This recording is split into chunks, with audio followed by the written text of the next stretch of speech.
എന്താ വിശേഷം? അപ്പ അറിഞ്ഞില്ലേ? ബിജെപിയോട് സന്ധി ചെയ്തിട്ടില്ലാത്ത ആർജവമുള്ള CPM-ന്റെ നേതാക്കന്മാരാണെങ്കിൽ അല്ലെങ്കിൽ ഭരണമുള്ളപ്പോൾ 10-ാം തീയതി രാവിലെ, ഇപ്പോൾ 9-ാം തീയതി നാളെ തെരഞ്ഞെടുപ്പല്ലേ പോട്ടെ, 10-ാം തീയതി രാവിലെയെങ്കിലും ശോഭാ സുരേന്ദ്രനെ എതിരെ ഒരു അറസ്റ്റ് അല്ലെങ്കിൽ ഒരു ചോദ്യം ചെയ്യാൻ വിളിപ്പിക്കണം. ഞാൻ എന്തെങ്കിലും ഇവരോട് അപമര്യാദയായിട്ട് പെരുമാറുന്നത് നീ കണ്ടിട്ടുണ്ടോടാ? ഇല്ല. പിന്നെ നീ എന്തിനാണ് എനിക്കിട്ട് നമ്പർ അടിക്കുന്നത്? എന്തെങ്കിലും പറഞ്ഞാൽ അപ്പോൾ തന്നെ വീഡിയോ ചെയ്യുന്ന നികേഷ് കുമാർ പോലും ഇതുവരെ പാലക്കാട് ശോഭാ സുരേന്ദ്രന്റെ പണം കൊടുത്തതിനെ സംബന്ധിച്ചൊരു ഫേസ്ബുക്ക് പോസ്റ്റ് പോലും ഇട്ടിട്ടില്ല. അനുഭവത്തിന്റെ വെളിച്ചത്തിലാണ് ഞാൻ പറയുന്നത്. ഇത് വളരെ കോംപ്ലിക്കേറ്റഡ് ആയിട്ടുള്ള ഒരു കേസാണ്. ഒരാളുടെയും ഇപ്പോൾ LDF കൺവീനറായിട്ട് വന്നൊരു പ്രസ്താവനയിൽ CPIM കേരള എന്നുള്ള ഒഫീഷ്യൽ ഫേസ്ബുക്ക് പേജിൽ തുടങ്ങി വസീഫ് ആവട്ടെ, സനോജ് ആവട്ടെ, സനോജ് സ്ഥാനാർത്ഥിയെന്ന് വെക്കാം. നിനക്ക് തീരെ പേടിയില്ലേ? എന്താ നിനക്ക് പേടിയുണ്ടോ? എനിക്ക് കുറച്ച് പേടിയുണ്ട്. ഒരാളുടെ അടുത്തും ഇങ്ങനൊരു സംഭവം, അത് കേരളത്തിൽ അധികം കണ്ടിട്ടില്ലാത്ത, അത് കേരളത്തിൽ ഒരുപക്ഷെ ശോഭാ സുരേന്ദ്രനെ പോലെ ഒരു മുതിർന്ന BJP നേതാവ് മത്സരിക്കുന്നിടത്ത് കണ്ടിട്ട് പോലും എന്തേ പ്രതികരണം ഇല്ലാത്തൊരു ചോദ്യം ഞാൻ ഇതിനകം ഉന്നയിച്ചതാണ്. അപ്പൊ ഇതിനകത്ത് എന്തോ ചുറ്റിക്കളി ഉണ്ടല്ലോ. എന്ത് ചുറ്റിക്കളി? ഒരു ചുറ്റിക്കളി ഇല്ലല്ലേ? ശരി. അരുൺകുമാർ പോലും ഇന്ന് 4 പോസ്റ്റർ ഉണ്ട്, പക്ഷെ അതിനകത്ത് പോലും പാലക്കാടില്ല. എന്താ പറഞ്ഞത് ശരിയല്ല. അത്രമാത്രം കേരളത്തിന്റെ ജനാധിപത്യത്തെ അട്ടിമറിക്കാൻ കഴിയുന്ന, ജനങ്ങൾക്ക് മുഴുവൻ ബോധ്യമുള്ള തെളിവുകളോടുകൂടി ഒരു വിഷയം പുറത്തു വന്നിട്ട് ഈ നിമിഷം വരെ എന്തുകൊണ്ട് ഇവർക്ക് കൃത്യമായ ഒരു റെസ്പോൺസ് ഇല്ല? അതിന് തന്നാരും വിളിച്ചില്ല. സ്വാഭാവികമായിട്ടും പലതുമായിട്ട് ജനങ്ങൾ കൂട്ടി ചിന്തിക്കുമ്പോൾ അവർക്ക് അതിന് ഉത്തരം കിട്ടും. പക്ഷെ ശോഭാ സുരേന്ദ്രൻ ഇന്ന് പറഞ്ഞത് മുഴുവൻ കള്ളമല്ലേ? ഒന്നെന്താ പറഞ്ഞത്? ഈ പൈസ കൊടുത്തിട്ട് പോകുന്ന വഴിക്ക് കോൺഗ്രസ് പ്രവർത്തകർ ചെന്ന് തടഞ്ഞപ്പോൾ അവിടെ ഇവരിറങ്ങിയിട്ട് പറയുകയാണ് ഈ സ്ത്രീയുടെ ബന്ധുവിനാണ് പൈസ, വല്യമ്മയ്ക്ക് കൊടുത്ത പൈസ പറഞ്ഞതല്ലേ ശോഭാ സുരേന്ദ്രൻ? നമ്മുടെ ഒരു വിഷ്വലുണ്ടല്ലോ, വേണമെങ്കിൽ കാണിച്ചോളൂ. ഈ പണം കൊടുക്കുന്ന വിഷ്വലുണ്ട് ഇല്ലേ? ഈ പണം കൊടുക്കുന്നത് ഷൂട്ട് ചെയ്ത ക്യാമറ തട്ടിപ്പറിച്ചെടുക്കാൻ നോക്കുന്ന വിഷ്വലുണ്ട്. എന്റെ കഷ്ടകാലം എന്നല്ലാതെ എന്ത് പറയാം. ഈ സ്ത്രീയെ തനിക്ക് അറിയില്ല എന്ന് പറഞ്ഞ വിഷ്വലുണ്ട്.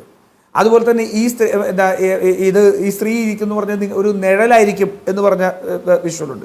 എത്ര കള്ളമാണ് ഈ വിഷയത്തിൽ പറഞ്ഞത്? ഞാനൊരു സത്യം പറഞ്ഞ് വിശ്വസിക്കൂ. എനിക്കത് ഓർമ്മയില്ല. ജനങ്ങൾക്ക് ഒരു ചർച്ചയുടെയും ആവശ്യമില്ല. അത് വളരെ കൃത്യമായിട്ട് ബോധ്യപ്പെടുന്ന രീതിയിൽ ഇന്ന് തെളിവുകൾ മുഴുവൻ പുറത്തു നിൽക്കുകയാണ്. ആർക്കും പറ്റും. ഒന്നൊന്നുമല്ല, അത്രയും വലിയ ഒരു സംഭവം നടന്നിരിക്കുമ്പോൾ ഈ ജയേന്ദ്രൻ മാഷ് പറയുകയാണ് ഇതൊന്നും ഉണ്ടായിട്ടില്ല. അങ്ങനെ ഉണ്ടാവാതിരിക്കുന്നു.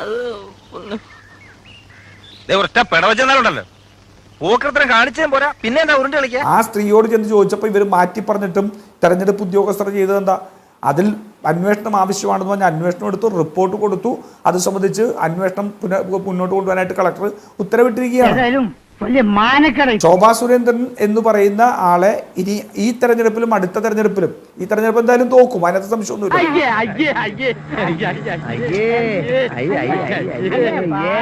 അടുത്ത തെരഞ്ഞെടുപ്പിൽ മത്സരിക്കാൻ കഴിയാത്ത രീതിയിലുള്ള 6 വർഷത്തെ അയോഗ്യതയ്ക്ക് ശോഭാ സുരേന്ദ്രന് ഉള്ള കളമുറങ്ങിയിട്ടുണ്ട്. അപ്പൊ അതുകൊണ്ട് എല്ലാ പ്രാവശ്യവും മത്സരിച്ച് തോക്കുക എന്നുള്ളൊരു ഇതിൽ നിന്ന് ശോഭാ സുരേന്ദ്രൻ ചിലപ്പോൾ അടുത്ത തെരഞ്ഞെടുപ്പിൽ ഒരു മുക്തി നേടിയേക്കാം. ഇന്ന് തൃശ്ശൂരിൽ തന്നെ ഇന്ന് തന്നെ കാച്ചേരി എന്ന് പറഞ്ഞ സ്ഥലത്ത് 750 കിറ്റുകൾ പിടികൂടി. അവിടെ തെരഞ്ഞെടുപ്പ് ഫ്ലൈയിങ് സ്ക്വാഡ് പാലക്കാട് നിയോജകമണ്ഡലത്തിൽ പിരായിയിൽ സാരി കൊടുക്കുകയാണ്. അതും ഇന്ന് പുറത്തു വന്നു. അതുപോലെ തന്നെ തിരുവനന്തപുരത്ത് ഇത് സംബന്ധിച്ച് അവരുടെ ബൂത്ത് ഓഫീസിൽ നിന്ന് മദ്യം പിടിച്ചു. ശ്രീ KS അരുൺകുമാർ ഇന്ന് പകൽ തന്നെ ഉച്ചയോടുകൂടി തന്നെ ഈ വിഷയത്തിൽ ആ വീഡിയോ അടക്കം പോസ്റ്റ് ചെയ്ത് അദ്ദേഹത്തിന്റെ ഒരു പോസ്റ്റ് സമൂഹ മാധ്യമത്തിലുണ്ട്. അല്ല, ഞാനിപ്പോ അരുണിന്റെ പേജ് ഒന്ന് നോക്കിയതാണ്. ഞാനതൊരു വലിയ വിഷയമായിട്ട് തുടങ്ങുന്നില്ല. ഒന്നാമത്തെ പോസ്റ്റ് അടി തുടങ്ങിയിട്ടേ ഉള്ളൂ. K സുധാകരനെതിരെ ഉള്ള ഒരു പോസ്റ്റാണ്. പിന്നെ ആ നമ്പറും പൊളിഞ്ഞു. ഏതാണ് നമ്മുടെ ഈ കാറുകൾക്ക് അത്യാവശ്യം ഇതുണ്ടാവണം എന്നുള്ളൊരു പോസ്റ്റ്. മൂന്നാമത്തത് സംവാദങ്ങൾ ആശയപരമായിരിക്കണം എന്ന് പറഞ്ഞ് മറ്റൊരു ചാനലിൻ്റെ ഒരു സംവാദ പരിപാടി. ഞാൻ അദ്ദേഹത്തിന്റെ വെരിഫൈഡ് പേജ് നോക്കിയിട്ടാണ് ഈ പറയുന്നത്. അത് വിടുക, അതിപ്പോൾ ഇതിനകത്തൊരു വിഷയമല്ലല്ലോ. ഇപ്പം എന്തായാലും കോൺഗ്രസിൽ ആരോപിക്കാൻ വേണ്ടി അരുൺകുമാർ ശ്രമിക്കുന്നതുകൊണ്ട് ഞാൻ പറഞ്ഞെന്ന് മാത്രമേ ഉള്ളൂ. ഇതിനകത്ത് മുഴുവനായിട്ട് ഈ വിഷയത്തെ സംബന്ധിച്ചോളം ജനങ്ങൾക്ക് മുഴുവൻ കൃത്യമായിട്ട് അറിയാവുന്ന ജനാധിപത്യ വിരുദ്ധത ഇതിനകത്ത് നടക്കുന്നു.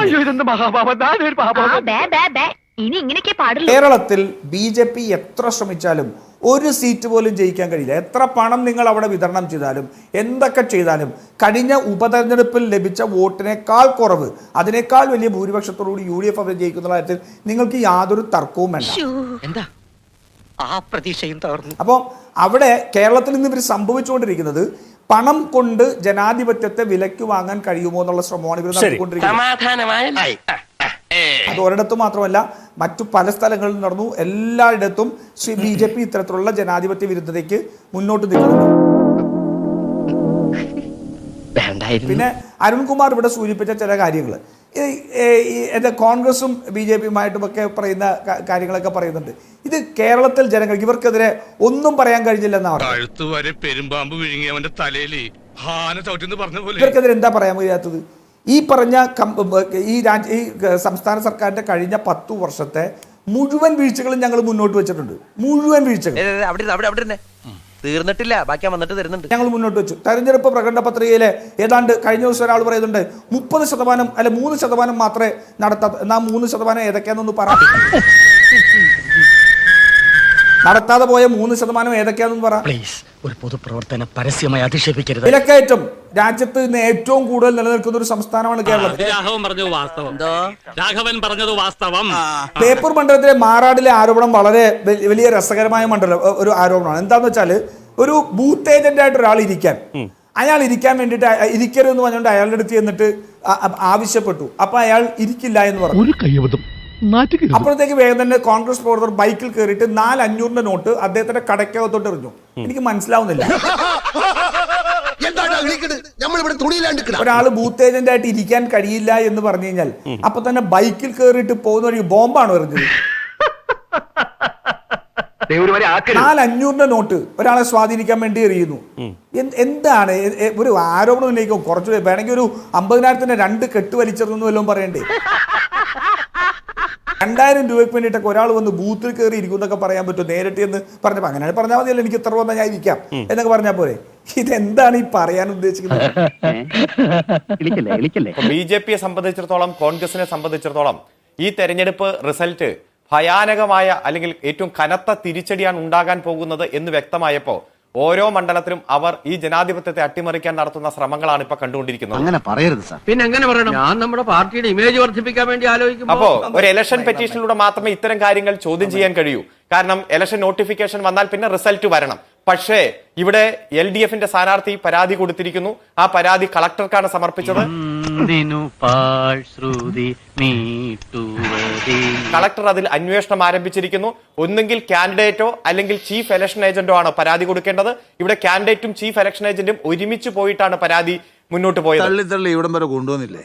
ഇനി തള്ളല്ലേ, താങ്ങും. അതുപോലെ തന്നെ CPMന്റെ ജില്ലാ സെക്രട്ടറി, പാലക്കാട് ജില്ലാ സെക്രട്ടറി അടക്കം മാധ്യമങ്ങളിലൂടെ കൃത്യമായിട്ട് പ്രതികരിച്ചിട്ടുണ്ട്. വളരെ ഗൗരവത്തിൽ തന്നെയാണ് ഞങ്ങൾ ഈ വിഷയത്തെ കാണുന്നത്. ഒന്ന് നിർത്തണോ തന്റെ ഈ പുളു? അപ്പോ നാളെ നേരത്തെ തന്നെ ഇങ്ങോട്ട് എത്തണം കേട്ടോ. ശരി.